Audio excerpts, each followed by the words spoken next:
જય હિન્દ દોસ્તો, ફરી એકવાર હાર્દિક સ્વાગત છે તમારું મારી YouTube ચેનલમાં। આજે હું તમને જણાવવાનો છું લોકપ્રિય એવા કીર્તિદાન ગઢવી શું ખરેખર મુશ્કેલીમાં મુકાયા છે। જ્યાં આગળ તમે બિલકુલ સાચું સાંભળ્યું છે અને તેમના પર એક હાઈકોર્ટ દ્વારા નોટિસ ફટકારવામાં આવી છે।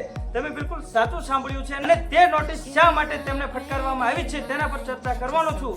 અને હાલ તો મોસ્ટ ઓફલી અત્યારે એવો વિડીયો વાયરલ થઈ રહ્યો છે કે ભાઈ કીર્તિદાન ગઢવીએ એક આદમી પર હુમલો કર્યો છે અને તેમને ઢોર માર મરાવ્યો છે। અને અત્યારે હાલ સોશિયલ મીડિયાના માધ્યમથી એક વિડીયો અતિશય વાયરલ થઈ રહ્યો છે। તમે ઇન્સ્ટાગ્રામ ઓપન કરો કે ફેસબુક કે યુટ્યુબ વગેરે વગેરે જે કોઈ સોશિયલ મીડિયા એપ છે તમે ઓપન કરો, એમાં સૌથી પહેલો વિડીયો અત્યારે જોવા મળે છે કે ભાઈ કીર્તિદાન ગઢવી પર હાઈકોર્ટે ફટકારી છે નોટિસ અને શું કહેવાય કોર્ટમાં હાજર રહેવા માટે પણ કહ્યું છે। અને એક માણસ પર કીર્તિદાન ગઢવીએ તેમના પર હુમલો કરાવ્યો હતો અને તેમને ઢોર માર માર્યો હતો એવું સામે આવ્યું છે। અને શું હકીકત છે અને આમાં કેટલા લોકો સામેલ છે, જે આગળ તમે બિલકુલ સાચું સાંભળ્યું છે અને આમાં પોલીસ વાળા પણ સામેલ છે। આ મામલાને લઈને કીર્તિદાન અને તેમના પાર્ટનરે બંને મળીને આ કાંડ કર્યું છે। અમદાવાદના એક વ્યક્તિ પર, તેનું નામ પણ આપું છું અને કઈ જગ્યાએ બનાવ બન્યો છે, કે દિવસે બનાવ બન્યો છે તેના પર ચર્ચા કરવાના છીએ। અને બહુ લાંબા સમયે તેની શું કે આમ જાંચ કરવામાં આવી રહી છે અને તે કેસ ખોલવામાં આવ્યો છે। તો વિડીયોમાં બને રહો અને ગાઈસ, જો તમે એની પહેલા મારી ચેનલમાં જો તમે નવા હોય તો પ્લીઝ યાર મારી ચેનલને સબસ્ક્રાઇબ કરીને ઓલ નોટિફિકેશન પ્રેસ કરી દેજો, જેનાથી અપ ટુ ડેટ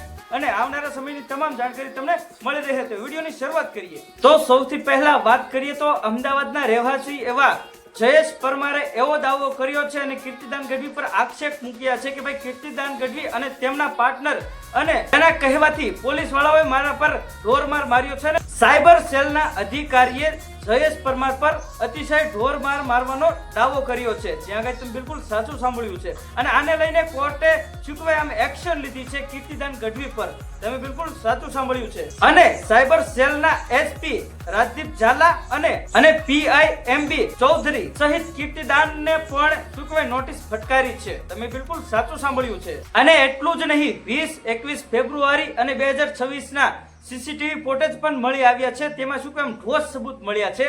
અને આ સીસીટીવી ફૂટેજને સાચવવા માટે કોર્ટે કડક હુકમ કર્યો છે, તમે બિલકુલ સાચું સાંભળ્યું છે। જેને લઈને સત્ય શું છે તે સામે આવે એવી વસ્તુ છે, એના લઈને કોર્ટે પણ શું કહેવાય કડક હુકમ કરી છે કે આ સીસીટીવી ફૂટેજ ક્યાંય જવા જોઈએ નહીં અને ડિલીટ પણ ન થવા જોઈએ। અને આ હાલ નવરાત્રીમાં બનાવ બનેલો છે અને ત્યાં કંઈક ઝઘડો થયો હશે, તેને લઈને કીર્તિદાન ગઢવી અને સાયબર સેલના અધિકારીએ મળીને આના ઉપર શું કહેવાય અટેક કર્યો હતો અને જયેશ પરમાર પર અતિશય ઢોરમાર મારવામાં આવ્યો હતો અને તેનો ખુલાસો આજે થઈ રહ્યો છે અને લાંબા સમય પછી તેનો કેસ લેવામાં આવ્યો છે।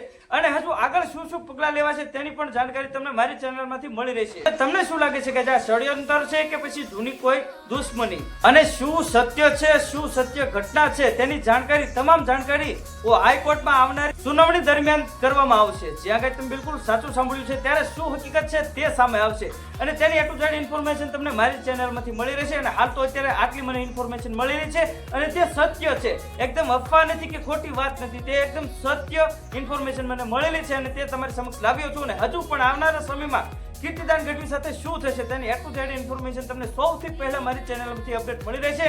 તો હવે મળીએ નેક્સ્ટ વિડીયોમાં, ત્યાં સુધી જય હિન્દ, જય ભારત।